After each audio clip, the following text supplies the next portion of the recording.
Alright, it's tier list time. And quite a bit has happened in Master Duel this month.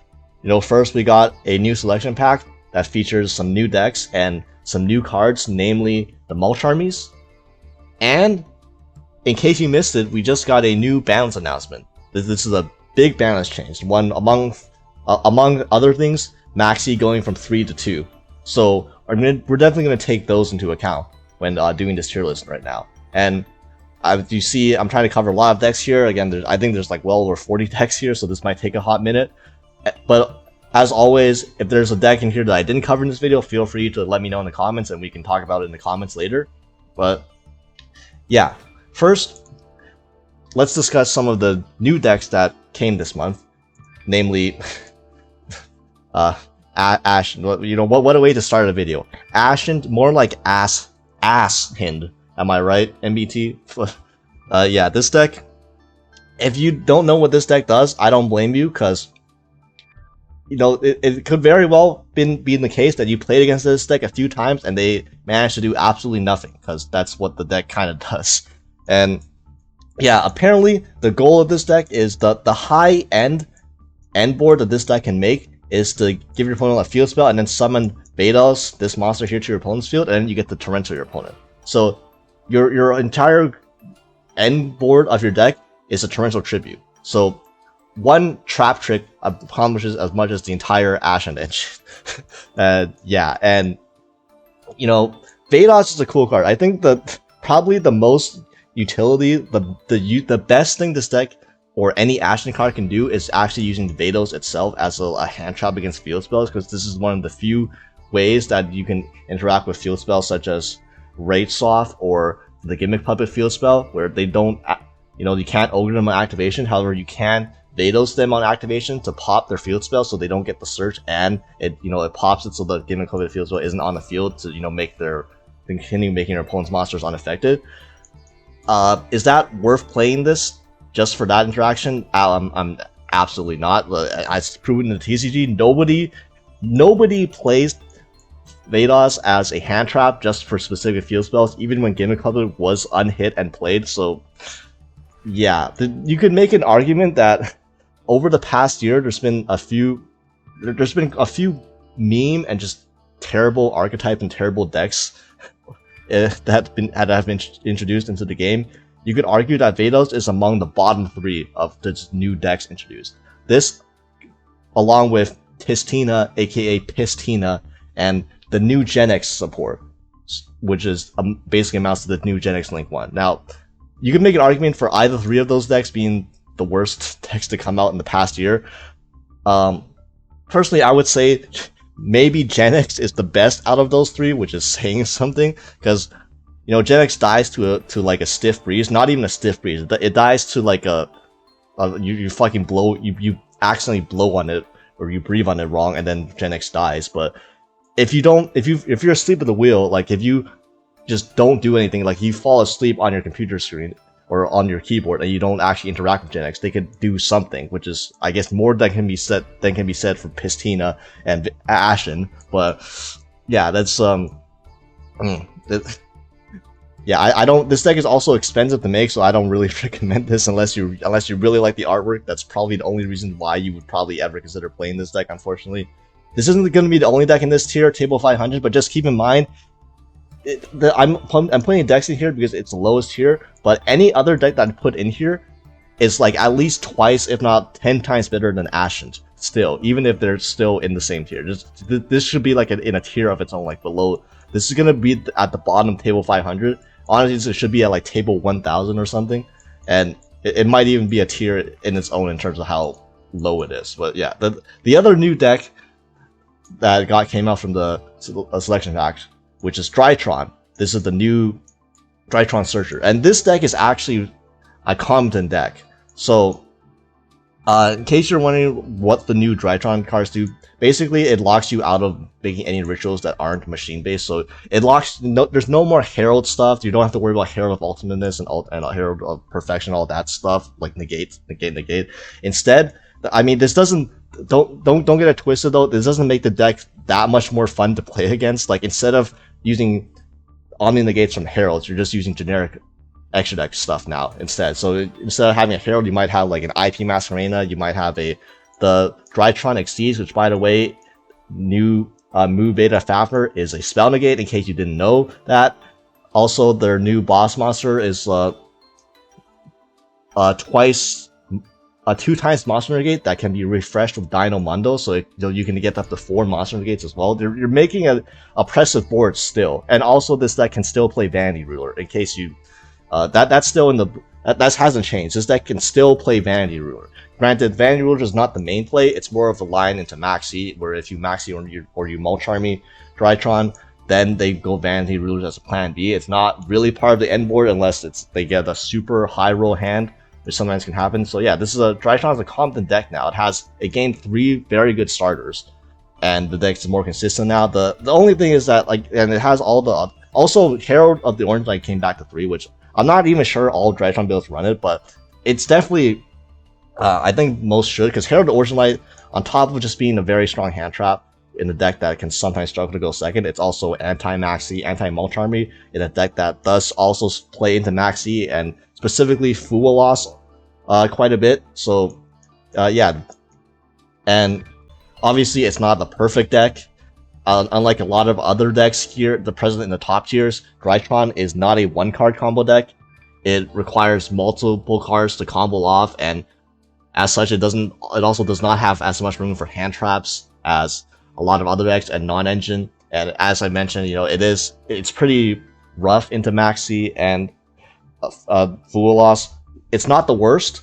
There are definitely decks that are worse at playing into Maxis. At least this has the plan B and Nandy's Rulers, but yeah, it's not the best, but it's fine. This deck, solid tier 3. It can definitely top one. It's a deck that can definitely has the potential to even top 100 of Duelist Cup. I could potentially see. So continue on with new support. So Yubel got Varudras, and so I'm going to put this in tier 1. I'm going to say this right now. I don't actually know what the best deck in Master Duel is right now among all these decks. You can make an argument for a few decks being the best deck, and they can all be convincing. And there's no perfect deck in Master Duel right now either. Every deck in tier 1 that I'm going to put in tier 1 has a serious flaw that you can argue can bump it down, or that you can argue why it's not the best deck. But yeah, one of the contenders for the best deck in Master right now is Yubel. So it got the Varudra, so it has an Omnigate on its end board now, which was the one thing that Yubel was missing was ability to have an Omnigate on its end board. So now bad matchups like decks that don't rely on monster effects and like backdoor decks, or decks that play board breakers, like Tenpai, they can't just Lightning Storm you and then wipe out your entire board, or Regeki you wipe out your entire board, right? You actually have protection against that now. Your end board is even more unbreakable right now. So, which is obviously, it's a buff to Yubel, the Varudras. The other, I know Nightmare's Throne went from 3 to 2. Not the biggest deal, especially depending on what we get from the next selection pack. It might actually end up not even mattering a whole lot, in the first place. I will say the introduction of the Mulcharmies does hurt Yubel a little bit. This is going to depend on how much Mulcharmies you play. Right now, with the exception of a few decks, Mulcharmies aren't incredibly common right now, so their effect on the metagame right now is a bit muted. So even though a deck like Yubel and stuff like Drytron, in theory, they do get hit very hard by Fuwa Loss and Perulia, the Mulcharmies, it's not enough to deter, in my opinion, to deter them from being played. I mean, well, clearly, let's look at some stats here. So Yubel is currently at 10% play rate in Master Ranked. This is data from Untapped, and 10% would put it as the second most played deck in Master Duel right now, and only one of 2 decks that have a higher than a 10% usage rate on the ladder.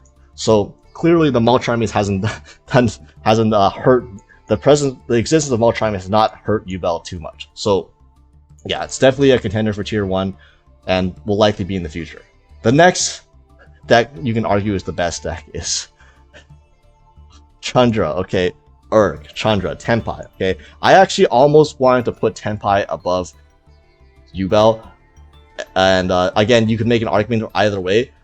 Given the BANLIST situation and that Tenpai is getting another hit with Kaiman going to 2, I'll put it below Yubel for now, but let's keep in mind, and whoever thought this deck would be dead or even drastically hurt after the last ban list, I mean, well, they're wrong. Let's just say that. Again, let's look at back to the numbers. Remember the Yubel play rate being at 10%? The one deck that has a higher usage rate than Yubel is Tenpai at a whopping 17%. It's still, Tenpai is by far the most played deck in Master Duel still among the high ladder ranks. It's not even close, frankly.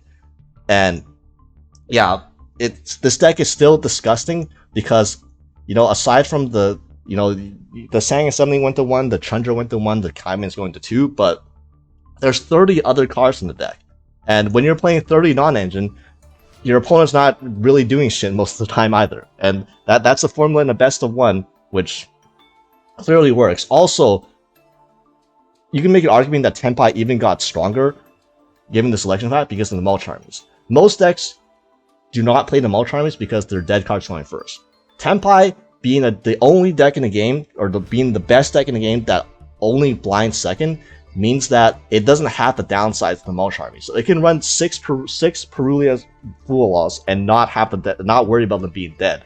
So essentially, Tenpai is the one deck that can play these maxi at home cards without many drawbacks, and that is a big deal because yeah, it changed the dynamics of some matchups with Tenpai too. Before, decks that played around hand traps very well, which, you know, some of those decks we'll get into later, they had a good matchup against Tenpai because even though Tenpai played a lot of non-engine, if your deck was very good at playing through hand traps, you can still establish board through Tenpai's hand traps and still, you know, stop them.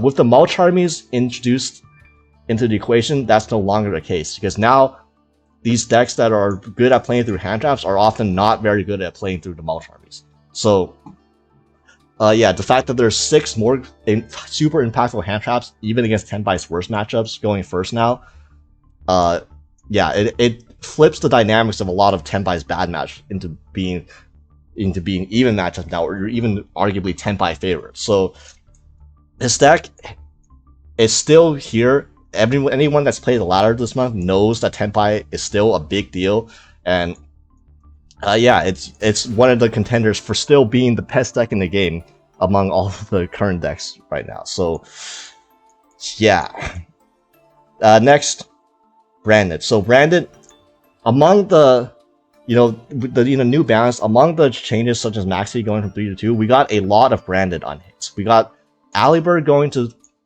3, Opening going to 3, and what's it called? Sarnier going to 3 as well. So Branded got a lot of its cards back at max copies. And now here is where I'm might ruffle some feathers in my placing for Branded.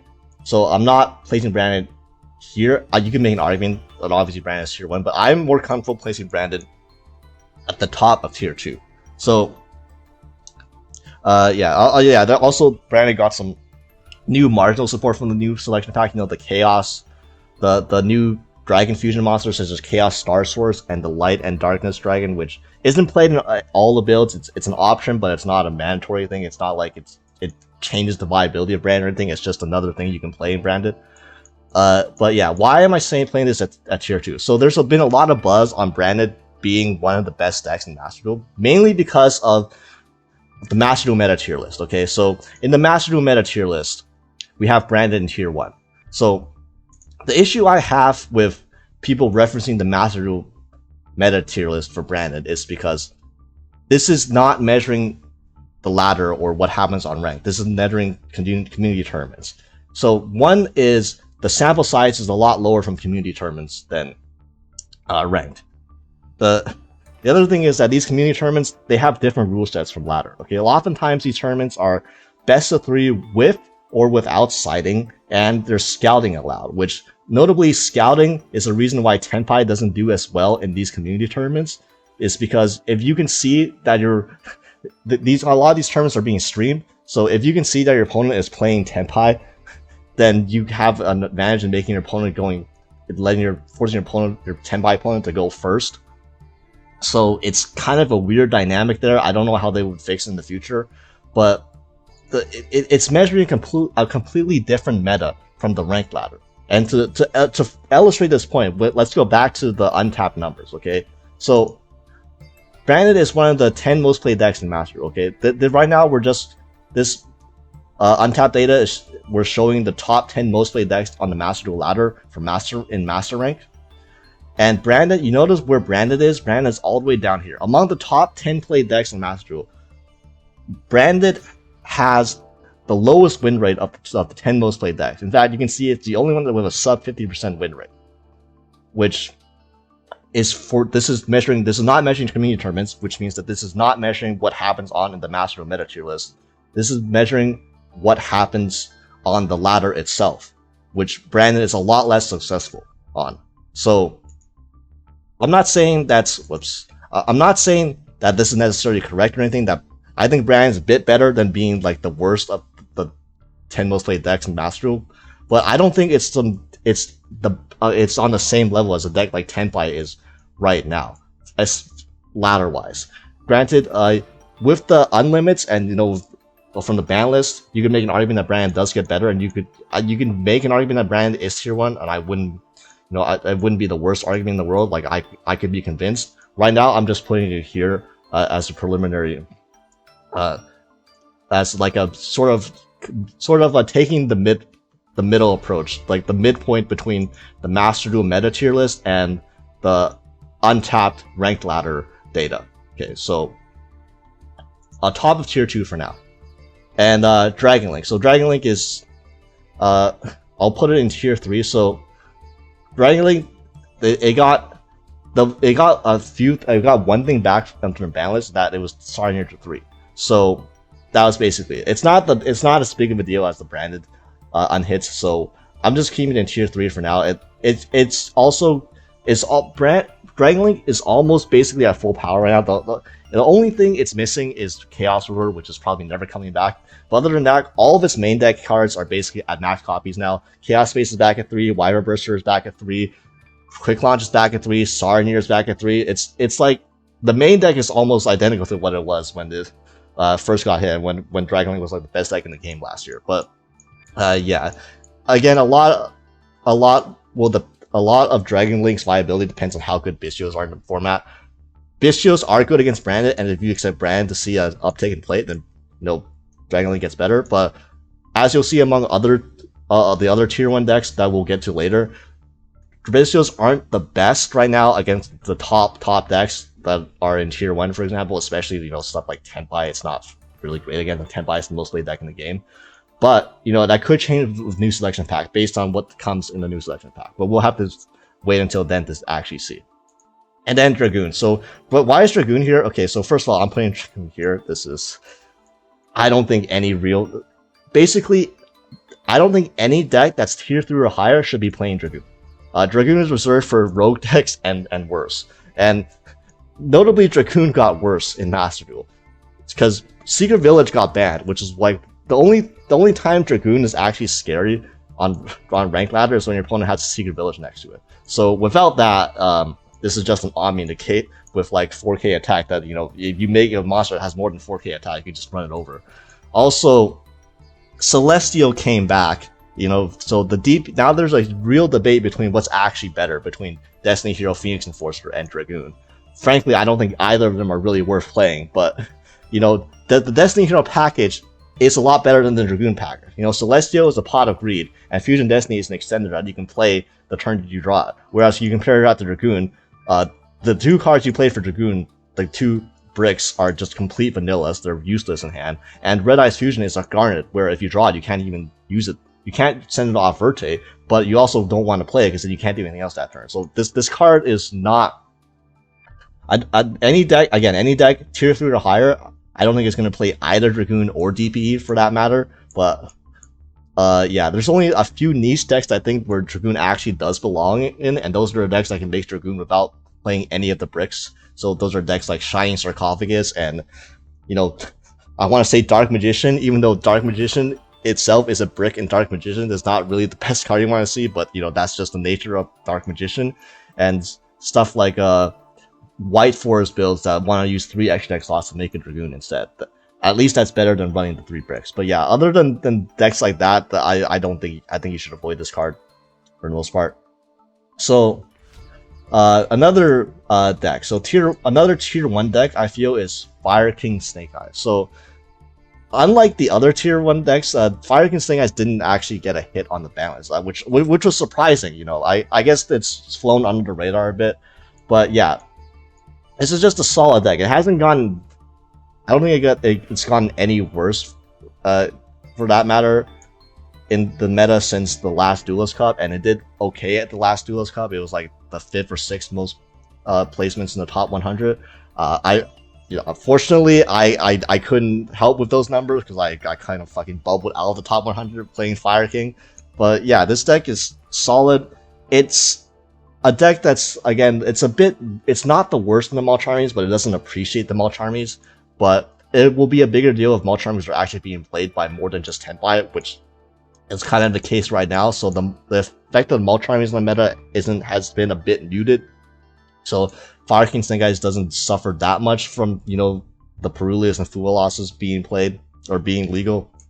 And yeah, it's just, there's not much to say about this deck that hasn't been said for the past like 5 months or so that this deck has been legal. It's just a very solid deck, decent at playing through interruptions, has a very strong end board that resists board breakers, which is why it has a good Tenpai matchup. And yeah, it's solid. Another deck, Voice's Voice. So Voice's Voice is the most subject to change based on the cards that come from the next pack.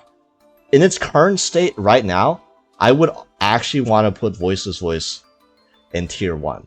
And the numbers do back it up a bit. Again, I'll try not to reference this for every single deck, at least after tier 1, but Voice's Voice is technically the most successful deck on the ladder in Master Rank. It has the highest win rate by a decent margin on the Master Rank ladder. And there's a few reasons for that. One of them is, first of all, Voice's Voice is a deck that completely laughs at the Malcharmies.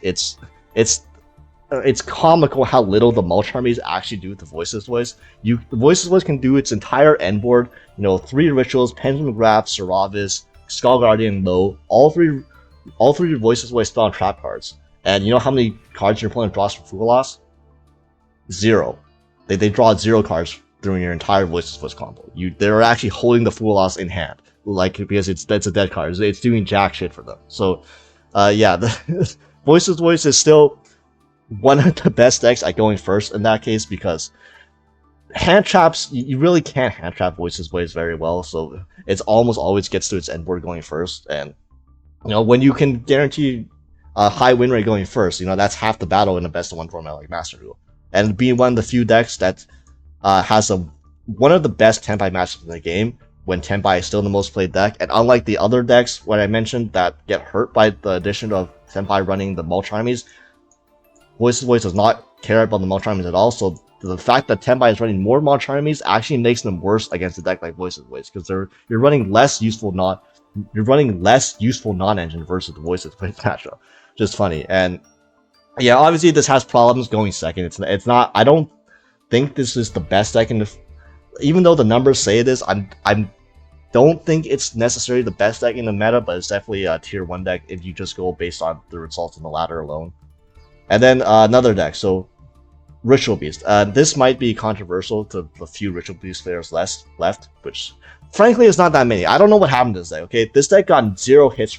This deck was, in case you didn't know, this was the deck that got the most top 100 spots in the last Duelist Cup. Okay, it got more top 100 spots than even Tenpai did. And unlike Tenpai, Ritual Beast got absolutely 0 hits on the ban list. This last ban list or this ban list, at the ban list after Duelist Cup or the most recent one. So I don't know what the hell happened to Ritual Beast. Okay, this deck fell off a cliff. This deck, I've rarely seen Ritual Beast being played now. I don't understand. Like, it was criminally, in my opinion, this was criminally underplayed, even when it was arguably the best deck in the format. And its reach rate has only gone down since. But I don't know why. This is still, on paper, this seems like one of the still as strong as it ever was. And I know you can say Malcharmies, Ritual Beast is like that gets destroyed by Malcharmies, which is true. That's one thing. However, as I've stated before, Malcharmies aren't the most common right now. So it's not even that big of an impact they have on the meta right now, just because most decks aren't really playing them like that. except with the exception of Tenpai. The one thing that you could argue that for Ritual Beast is that its Tenpai matchup got worse because Tenpai does play the Mulch Army. So obviously that's gonna hurt a bit, and it is the most common deck. So your most common matchup with honestly the reason why a large reason why the Ritual Beast was that good in the first place, having a good Tenpai matchup, is suddenly no longer the case anymore. So you can make an argument that that's the reason for its drop off. Although frankly, I still think it's currently underplayed. It has such low usage that Untap doesn't even pick it up as a deck that barely picks Ritual Beast up as a deck that has any data on at all. So yeah, play this deck more. You know, I know it's hard, but those that know how to play it, give this a try. This can't have fallen off that much. Another deck. So Draco Slayer. So Draco Slayer was one of the surprising decks from the last Duelist Cup. It got the 4th most top 100s, and the reason Draco Slayer is great because again, it's a going first solitary combo deck in a 10x format, which we're still kind of in a 10x format because 10x is still the most played deck in the game. And Draco Slayer, it just wins going first. There's pretty much nothing to say. Not much more to say about that, which although I will. But yeah, going second, don't worry about going second. It's a pendulum deck going second that doesn't have much room for non-engines, so we know how that story goes. But going first, this is one of the few combo decks that doesn't care about Maxi, because there's a monster that Draco Slayer runs, a pendulum monster called Perform Impulse Celestial Magician, which basically is as a top for pendulum monsters. When you special summon this monster, if you control a synchro monster, your opponent can't activate monster effects for the rest of the turn. So it means they can max heal you, but they got no more hand traps. And if you can't use any more hand traps, you're gonna deck out. There's no infirm for you because this deck plays the Valence field spells and puts a field spell on your field, so nothing like that. And this is just gonna special summon like 20-30 times, and you're gonna deck out under Maxi. Now, this did get hit slightly by the balance in that Secret Village got banned, so you know now it doesn't have the Floodgate on its end board. It only has like a 4 or 5 negate interruption end board now without the Floodgate. Oh no, what will this deck ever do? But the Mulch Armies are interesting. So it's a weird dynamic where if you get max seed, you can deck out your opponent. I don't know if you can deck out your opponent under a Mulch Army Fualas, because Fualas doesn't draw for every special summon. It only draws for extra deck summons. So the few Draco Slayer players, you know, in my comments, you know, tell me if you can still actually deck out under Fualas. If you can, then yeah, it's whatever. If you can't, then that's an interesting dynamic, because then it's like, if you have Max C and you're playing against Draco Slayers, you might want to hold off on using the Max C. You know, if you have a choice, use the Fool Loss instead, because the Fool Loss, if you don't deck out, it actually forces your opponent to make a real board, but you get all the Fool Loss draws, but also you have to shuffle back in the end phase. So it's kind of it's kind of a wacky interaction that like this can potentially that the Mulch Armies can potentially affect a deck out matchup under Maxi. But yeah, this is still strongest ever going first. Might be slightly less with the Mulch Armies, although still the board is pretty disgusting even without Secret Village, and the best tool people have against these decks usually is Resolving Maxi, is not an asset versus Draco Slayers. So yeah, there's a reason why this deck did so well in the last Duelist Cup. And so another deck. This deck might be the lowest of the tier 2 decks now. So Math Deck before, it had a niche in that it had a very good 10x matchup. You know, shorter Resolving Maxi, everything. Shorter Resolving Maxi, 10x had a rough time versus Math Deck, because Math Deck plays through hand traps like they're nothing because Circular exists, and then it makes Terahertz, which Terahertz is a pretty good card against Tenpai, if you guys didn't know. You know, shutting off all monster effects in the battle phase. But yeah, with the introduction of the Mulch Armies, Math Deck gets hurt by the Mulch Armies, specifically Fool Loss. Perulia is okay; it's only like a couple draws you can give them, but Fool Loss does require you. This basically prevents you from summoning Terahertz if it resolves, unless you want to give your opponent 5 draws, which I would advise against. Again, I say this a lot, but it just really depends on how much the multi are going to be played. Right now, again, it's only really one deck that's playing them a lot, and then it's like hit or miss, like depending on what other decks are playing them. The issue is with Mathmech, that one deck that is playing them was one of the reasons why Mathmech was so good before, which was having a good Tenpai matchups, and now it's like Ritual Beast, where because of the mulch armies, your Tenpai matchup is no longer as good as it was before. It's now more like a 50-50 matchup instead of a favorable matchup, and when your matchup against the most played deck in a game drops by a fair amount because of the the mulch armies, it does affect your win rate by a bit. So we'll see how it goes going forward, or if Tenpai is still the most played deck even after the Stang and Kaiman going to 2. But yeah, it's Mathmech. We all know what Mathmech does: tons of hand traps, circular, lol, and yeah. The other Cyber decks, you might as well talk about like the other Cyber decks.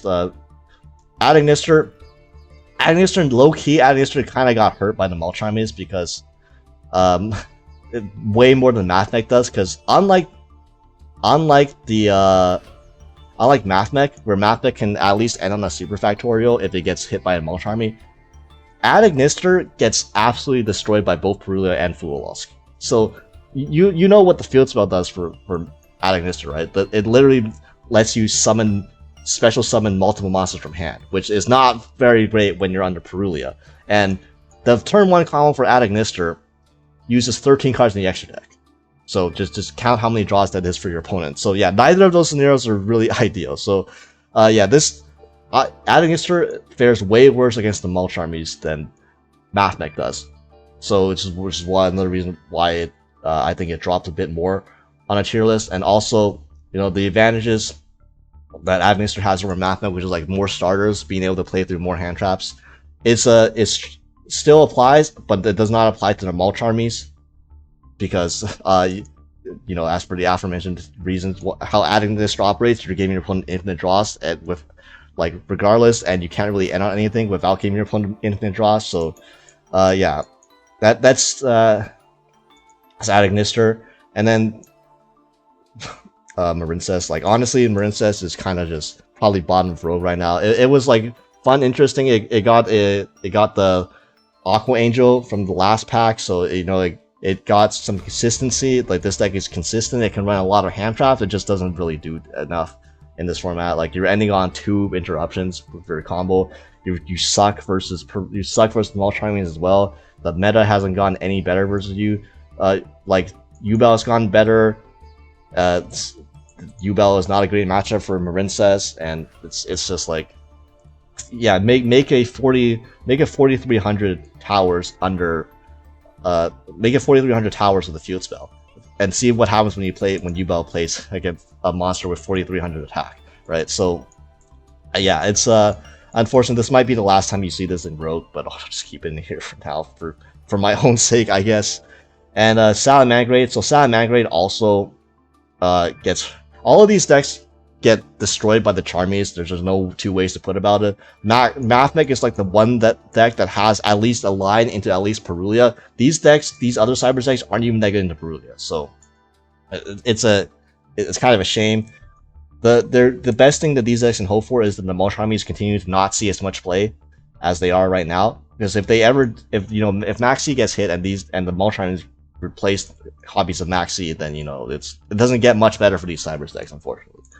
And yeah, so next, Tearlaments. So Tearlaments is still solid. In fact, I'll put it here right now because Tearlaments, like Branded, I forgot to mention for Branded, but yeah, Branded, another advantage of Branded is that it doesn't care about the mulch armies at all. Tearlaments is another one of those decks. It's just Tearlaments is like Branded. It's just another version of Branded, just a fusion deck that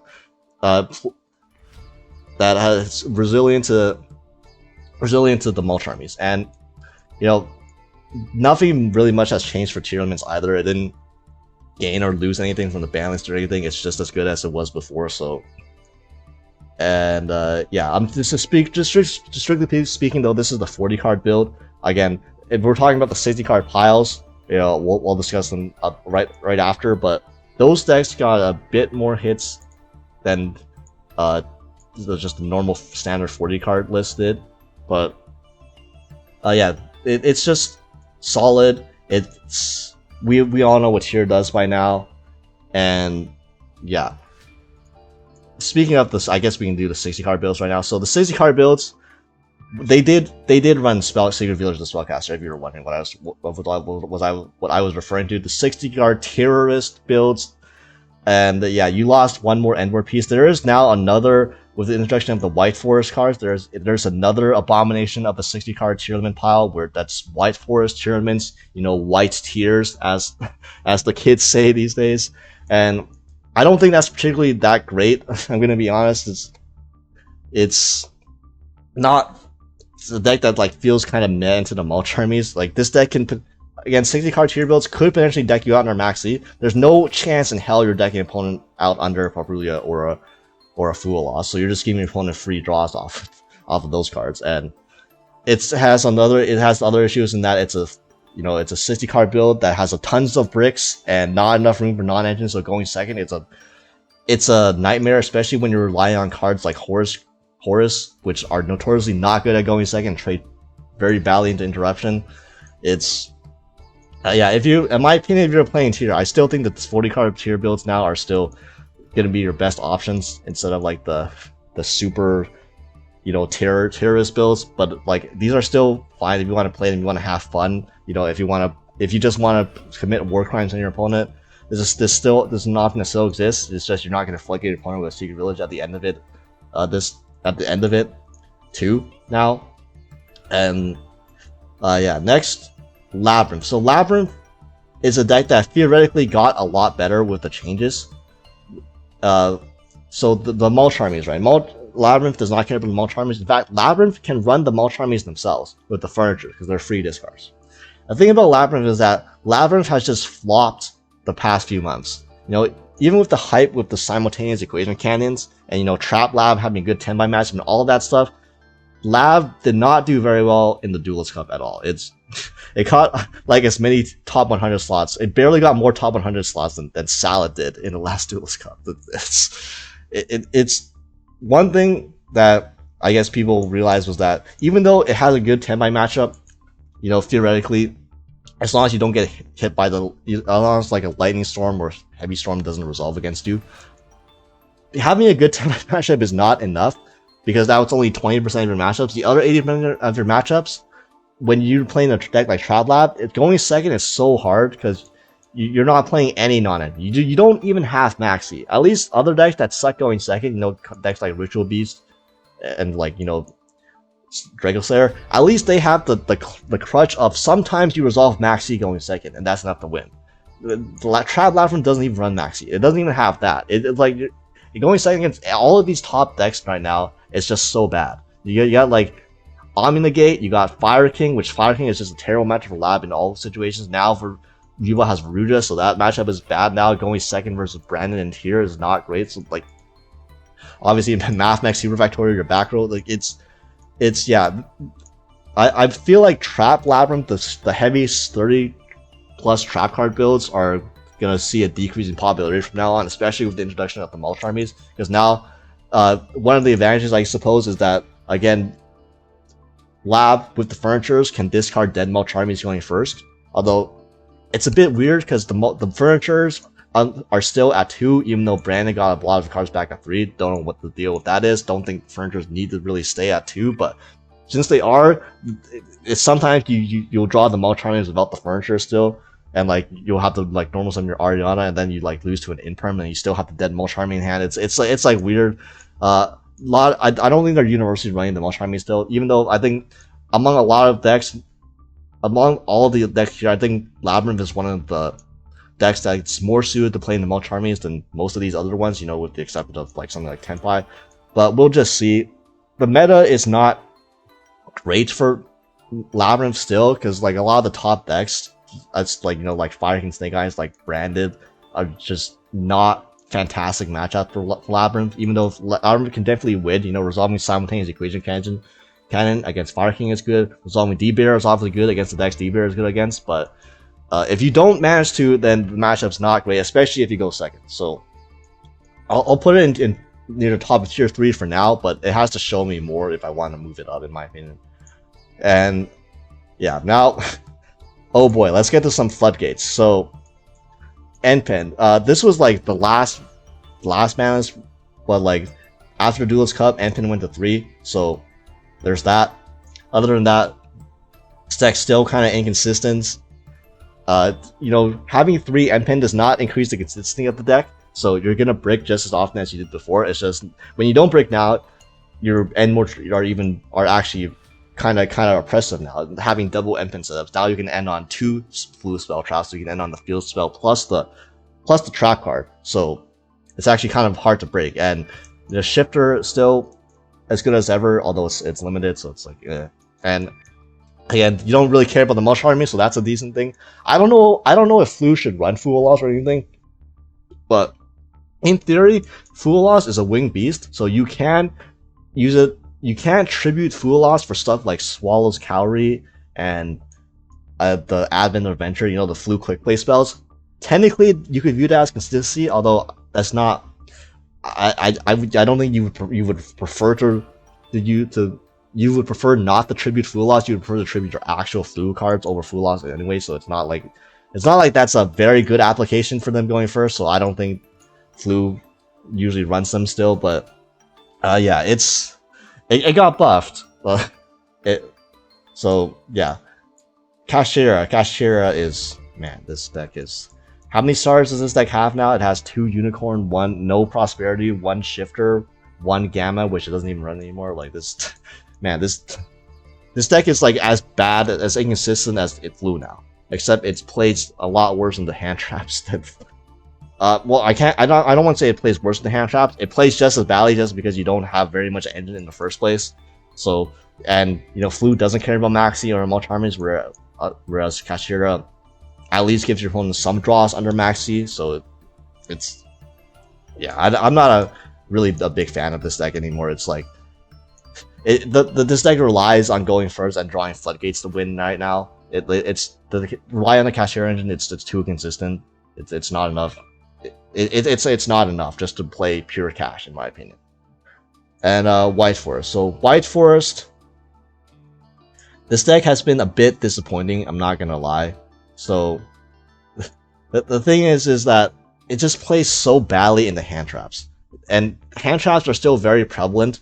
Not, as you can see, not every deck plays a lot of hand traps. You know, specifically a lot of the tier 2 decks like Branded and Tier, they don't. So against those decks, yeah, White Forest variants are probably better. The thing is, like, sometimes White Forest decks can play through like 3 hand traps if you're playing a build that has Toy Box and you open like a LZ or a Stellar plus like a Toy Box. It's like, man, you no matter what you hand trap, I'm gonna still be able to do my end board. And then sometimes you have to normal summon Ass Teller, where, you know, more like Ass Teller, more like Ass Teller, am I right? And then you send a card, and then you get hit by an Imperm, or you get hit by a Maxi. Your turn ends and you went negative. So it's like, yeah, it's not good enough going second, because unlike with hand traps, going second, it's always bad into removal, and a lot of variants don't have the most room for non-engine. Like combined with Centurion, combined with Toy Box, you're cutting room for non-engine to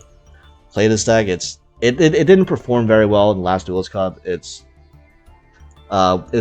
definitely we're missing the Azamina cards with this, and the runic hits don't help either, because one of the better ways to play this deck would be runics, except not in Master Duel.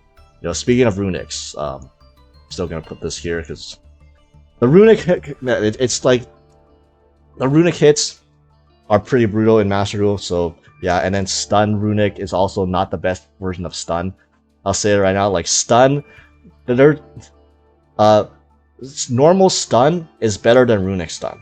So yeah, it's just I don't think there's a single variant of a deck in Master Duel where runic is the best variant. Okay, not Naturia, not stuff like Goatee, not White Forest, not runic stun, not anything. Maybe Generator is like the only deck in the game where it's improved by adding the runic cards. I don't think any other version of runic deck is the best version of the deck you could be playing, right? Like, just instead of playing runic cards, you just even if you just swap out the runic cards for more non-engine and more hand traps, that could arguably, I think that's a better way to play a deck in Master Duel than playing the jam runic cards, just because the state of the runic engine is so hit in Master Duel.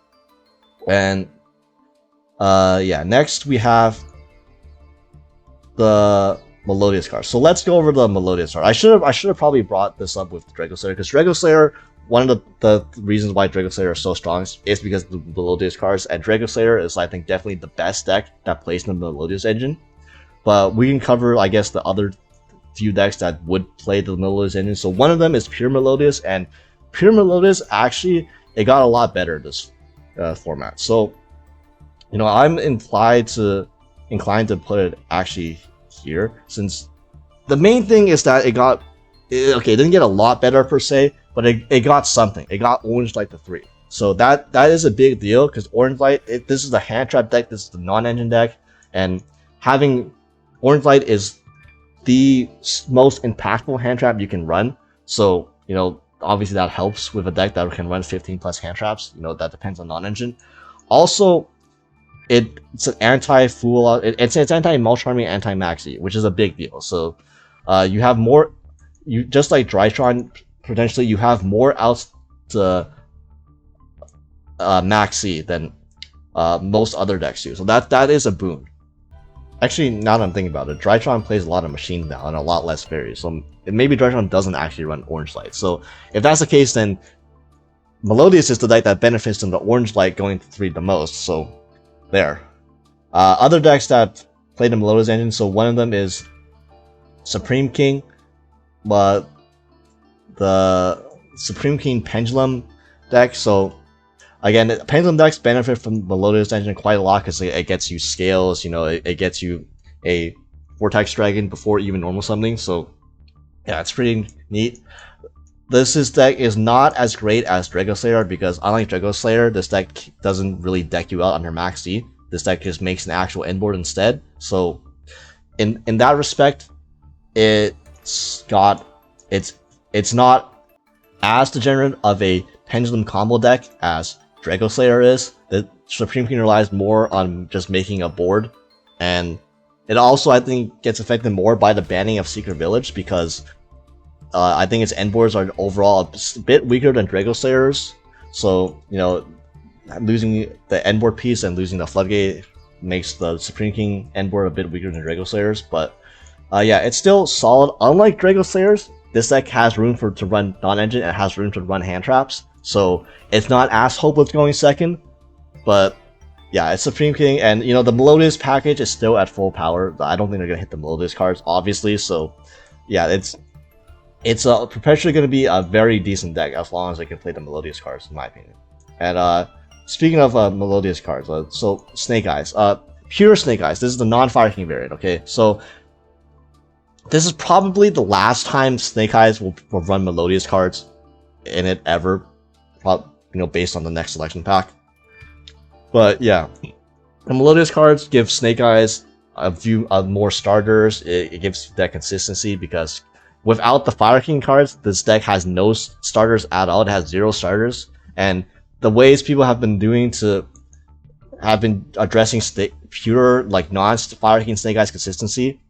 I think running the Melodious card is the best way to address that, because the other ways people have been doing that is like running stuff like Orcus, which I guess we can get to later. But I think the Melodious cards are way better than the Orcus cards in Snake Eyes, because the Orcus cards are bricks, and the Melodious cards, some of them are bricks, but they're also more starters.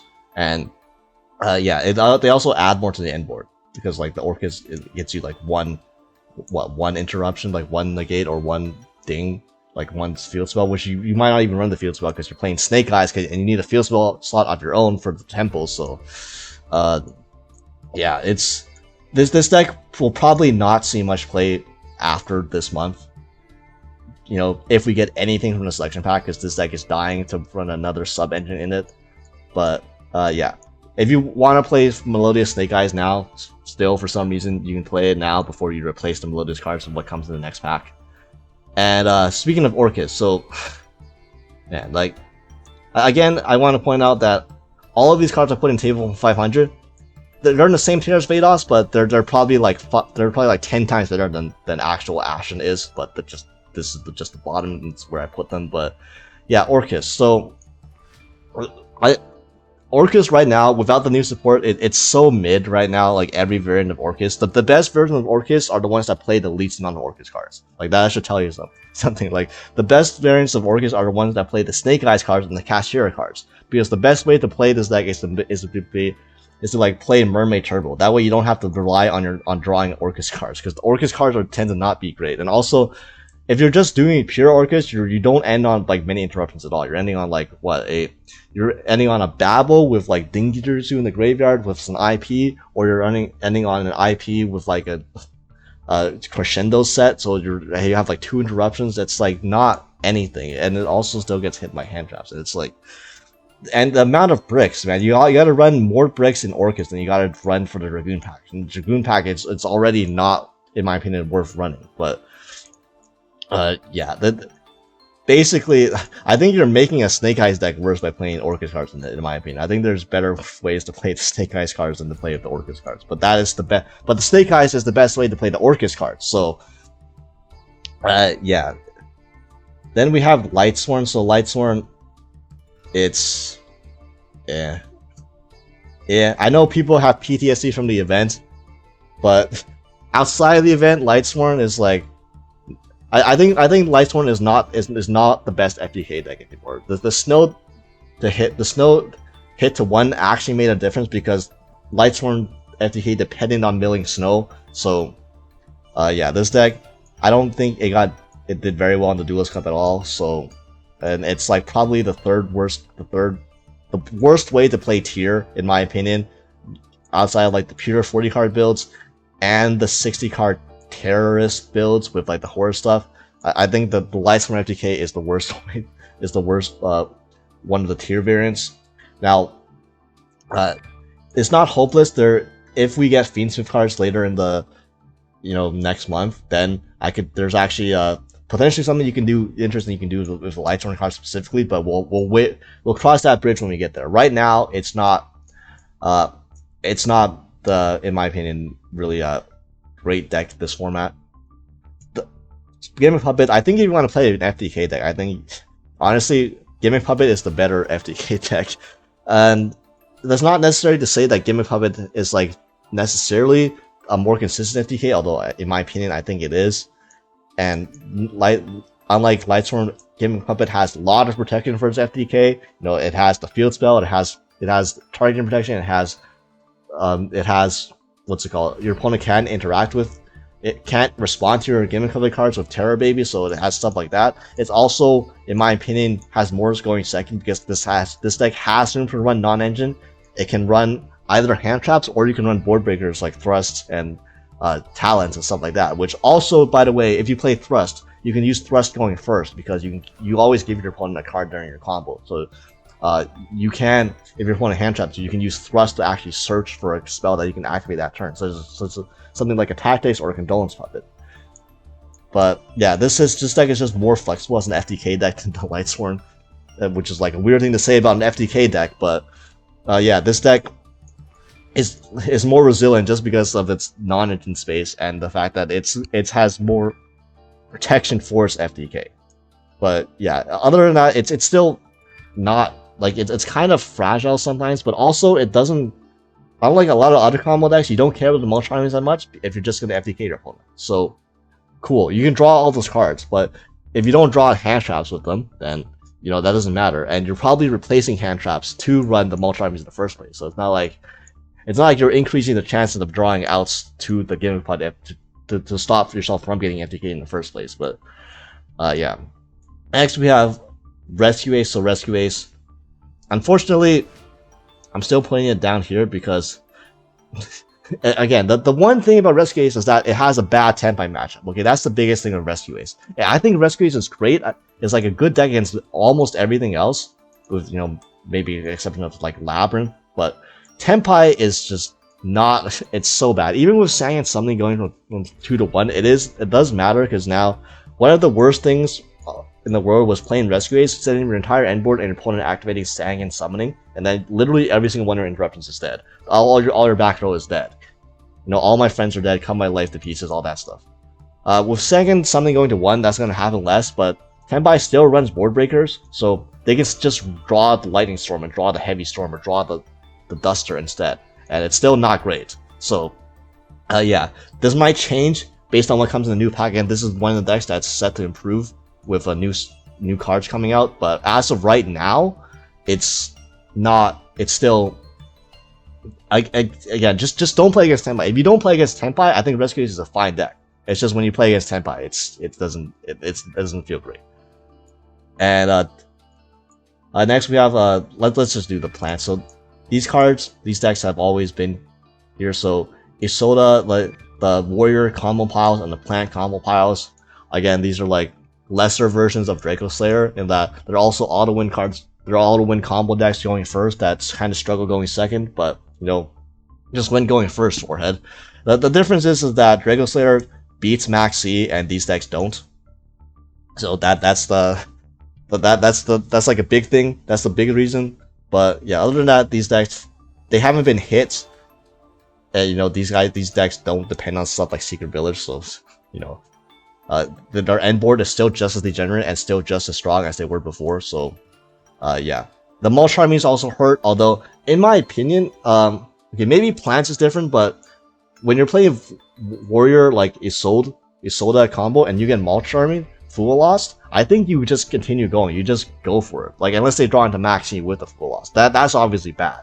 But if you can do your full end board, no matter, even if your opponent draws like, I don't know, like 7-8 cards off the Fool Lost or whatever many cards they draw, they're likely not actually going to be able to break your end board, because the end board for the Warrior Isolda decks is basically a pseudo FDK.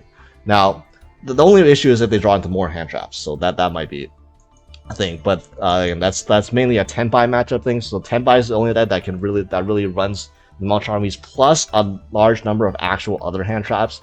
A lot of decks you'll see just running one or the other decks that just run a lot of hand traps that aren't the Mulch Armies, or they don't have much room for the Mulch Engine, so they run the Mulch Armies, but not a lot of other stuff. But yeah. Plants might be a different story because Plants summons like 13, 15 cards from the extra deck. So you're gonna draw like, so your opponent's gonna draw like 15, 20 cards from even a Fool Loss. But if they're, I don't think this Plant can deck out under just Fool Loss. But if your opponent is not sharp and they max you and they Fool Loss you, then they can actually potentially deck out under a full Plant combo. So something to keep in mind. And next we have a Tri-Brigade Sprite. So Tri-Brigade Sprite, it's like yeah, it hasn't changed. It's just it got a bit worse with the introduction of Mulch Armies, like a lot of other decks. And you know, Sprite famously, Sprite is another deck that gets hurt by both Perulia and Fool Loss, because the Sprite monsters special summon from hand, and then you're also making multiple Link 2 monsters, a lot of Link 2 monsters in your turn 1 combos. So yeah, that's like the main thing that changed about it. And Centurion, so we somehow still haven't gotten the Centurion support yet, which is I feel like it's a bit overdue by now. But Centurion does not get hurt by Mulch Armies at all. It actually just laughs at them. It's about one of the best decks I've played in Mulch Armies in the entire game. Like Centurion and Voiceless Voice. So that, unlike the other decks, Centurion does not get hurt by the new Maxis, but also Centurion can run the Mulch Armies. It's one of those decks that can actually run the Mulch Armies, which yeah, that's a benefit. I will say, I'm not sure it's actually correct for Centurion to run the Mulch Armies in the first place, because yes, you can, if you draw them going first, you can just discard them with stand up, your field spell, and you're fine, right? But the thing is, a lot of times Centurion, even if you Fool Loss your opponent, like for example, let's say you Fool Loss a deck like Spire King Snake Eyes, right? And you Fool Loss them and they give you 3 to 4 cards in their combo and they end on their end board. You're probably actually not breaking that end work, because Centurion is just so bad. Like their engine is so weak at going second that even with additional like 4 cards, unless their 4 cards were actual more hand traps to actually be able to stop your opponent, the extra draws don't actually let you play through the boards, especially something like a Fire King Snake Eyes. And then, you know, if you play against a deck like a Branded or Tier or Voice to Voice that doesn't care what the mulch armies, then they're even worse for it, because you basically just used an Upstart Goblin and then you're not, instead of an actual hand trap. So yeah, the other thing is that Centurion draws a lot of cards during after the point where you discard off stand-up. You know, you draw off Regain, you draw off of Legacia, you can draw off on your opponent's turn off the Regain, you can draw, you know, obviously you're drawing off of Maxi, but that's like less of the deal if you resolve Maxi. But yeah, if you draw into the Charmies after you discard for stand-up, they're also dead, and they're even worse for you because you're a deck that relies on running non-engine, and potentially drawing dead mulch armies when you rely on drawing hand traps is not ideal. So it's still debatable whether you should actually run the mulch armies in Centurion. I'm leaning towards no, but you know, there's a case for running them in Centurion more so than basically the majority of these other decks on this list. So yeah, it's actually, I don't know if it should be this high, but it's I never know where to play Centurion, because I feel like a large portion of the community just overrates this deck to hell, and then there's people like me who just, I feel like I'm very negative on Centurion, way more than I need to be, but this deck has just never been impressive, especially without the new support. So this is like probably the placement where I'm gonna be least satisfied with. But yeah, we'll put this in like, I don't know, we'll put this in like slightly above as a mid-range deck compared to something like Melodious, because this deck at least has the advantage of not losing to the mulch armies like other mid-range decks do. And yeah, Paleo, I don't know, Joshua Schmidt. Does Josh even play Paleo on stream anymore? I don't know, but you're gonna take my daddy? No.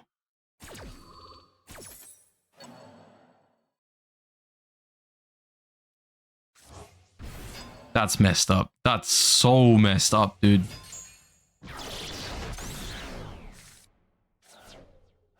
And it was Retribution, man. I'm so cooked.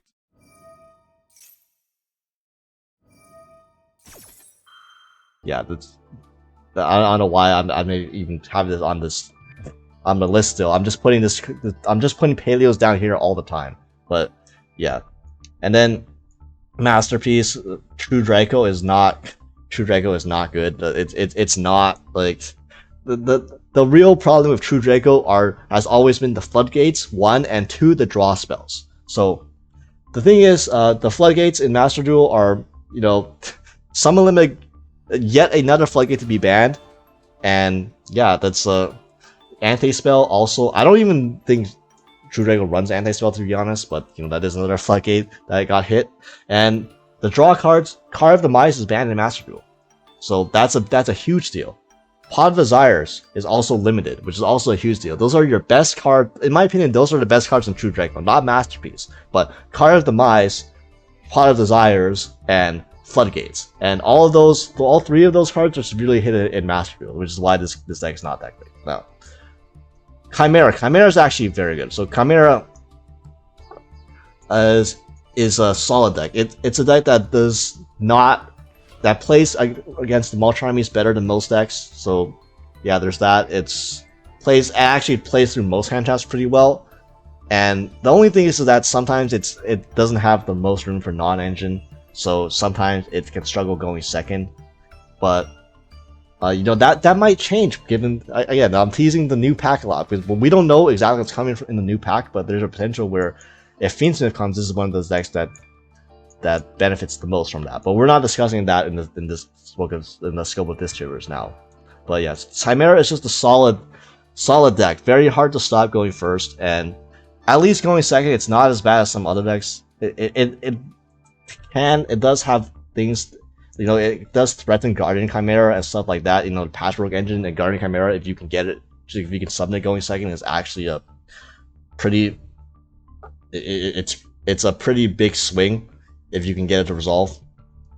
And yeah, Trickstar. So Trickstar, honestly, I don't like Reincarnation went to 3, so that is a thing, and mulch armies exist. So this deck, this has a niche in that it's anti-maxi, in that if your opponent maxis you, you just draw them out because they take a burn damage every time they draw, so you can just burn them to death. And you know, I can imagine that a Fool Loss only helps you if your opponent resolves a Fool Loss on you as well. That only helps with the burning. So you know, if your opponent doesn't somehow run any other hand traps, they can just, and they maxi at plus mulch army you, they're gonna die. And that's very funny. And that's a real niche that this deck has. The other niche is sacking your opponent with 3 Reincarnation and 3 Droll.